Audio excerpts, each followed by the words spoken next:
جانب سے کہا جا رہا تھا کہ میڈم رائلہ درانی اور میڈم غزالہ گولہ آئی وہ اپنی ذاتی حیثیت سے آئی، لیکن جب گورنمنٹ کی جانب سے یہ کہا جا رہا ہے کہ وہ خواتین اراکین اسمبلی میڈ لے کر گئے، تو اصل صورتحال یہاں پہ کیا بنتی؟ میڈم خود کریے اگر وہ واضح کریں۔ دیکھیں میڈم اس پہ خود زیادہ بات کرے گی، میں یہ ضرور کہوں گا میڈ کوئی نہیں لے کر گئے، ہماری خواتین تھی، کیونکہ ہمارے سسٹم کے اندر بلوچ روایت کے اندر خواتین کا ایک بڑا احترام ہے، بڑا عزت ہے، تو ہماری بہنیں بھی اس سلسلے میں وہاں پر گئیں، تو مزید کیا بات چیت ہوئی، ان کی طرف سے کیا رسپانس تھا، وہ میڈم خود آپ کو بتائیں گے۔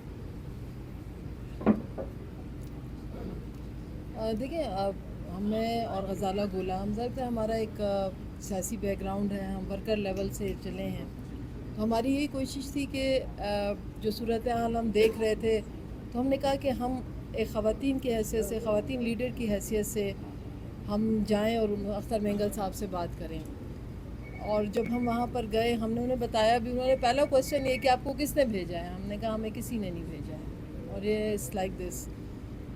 کچھ لوگ جو ہوتے ہیں چاہتے ہیں کہ ایک اچھا پازیٹیو رول ادا کریں، تو جب ہم نے ان سے بات کی اور ہم نے انہیں بتایا کہ ہم آئے ہیں اور خاص طور پہ عوام بہت پریشان ہے آپ کے ان دھرنوں سے، آپ نے تمام روڈز بلاک کیے ہوئے ہیں، نہ لوگ مریض گھنٹوں دنوں، بلکہ آپ سب بھی اسی میں شامل ہیں کہ وہ وہاں پر انتظار کر رہے ہیں کہ کسی طرح راستہ کھلے اور وہ اپنے پیاروں کو لے کے گئے۔ انہیں دنوں میں آپ نے دیکھا ہے کہ ایئر لائنس کے کرائے کدھر پہنچ گئے کہ ہم لوگ نہیں افورڈ کر سکتے، ایک 1.5 لاکھ پہ پہنچ رہا ہے اور سیٹ بھی نہیں مل رہی۔ تو ہم نے انہیں یہ تمام مشکلات بتائیں، رمضان بھی تھا، ساری چیزیں تھیں، لیکن انہوں نے یہی کہا کہ جو ان کے مطالبات تھے اس میں یہی تھا کہ جب تک ہمارے مطالبات تسلیم نہیں ہوتے ہم جو ہیں وہ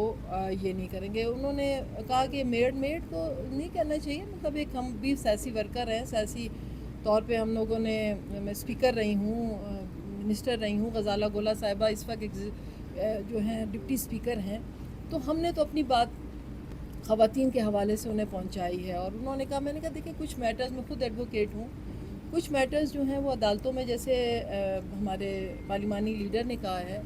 کوزہ صاحب نے کہ کچھ معاملات عدالتوں میں ہیں، لیٹ دیم ٹو ڈیسائیڈ۔ مطلب اگر ہم ہر چیز دھرنوں سے حل کرنے کی کوشش کریں گے، اور یہ ایک عجیب سا رواج پڑ گیا ہے، کچھ نہیں ہوتا وہ دھرنا ہو جاتا ہے، اور بلوچستان بالکل ہینڈی کیپ ہے۔ میں ایک as a citizen of Balochistan بھی کہتی ہوں کہ بالکل ہینڈی کیپ کر دیا انہوں نے ہر چیز کو، تو کس طرح سے مسئلے چلیں گے؟ کوئٹہ ایک چھوٹا شہر بھی ہے۔ تو میں، اور دوسری بات یہ کہ دیکھیں ایک لیڈرشپ ہے، ہماری لیڈرشپ پاکستان مسلم لیگ نون اور نواز شریف صاحب ہمارا فخر ہے۔ میں دل سے میں کہتی ہوں، یہ نہیں کہ میں صرف مسلم لیگ نون میں ہوں، میں نے ان کی پوری ہسٹری دیکھی ہے، انہوں نے ہمیشہ، ہماری لیڈرشپ نے اور ہمارے لیڈر نے پاکستان کی بات کی، پاکستان کی سلامتی کی بات کی، ہمیشہ وہ جہاں بھی، چاہے بلوچستان ہے چاہے کہیں ہیں، انہوں نے ہمیشہ بلوچستان، ہماری لیڈرشپ نے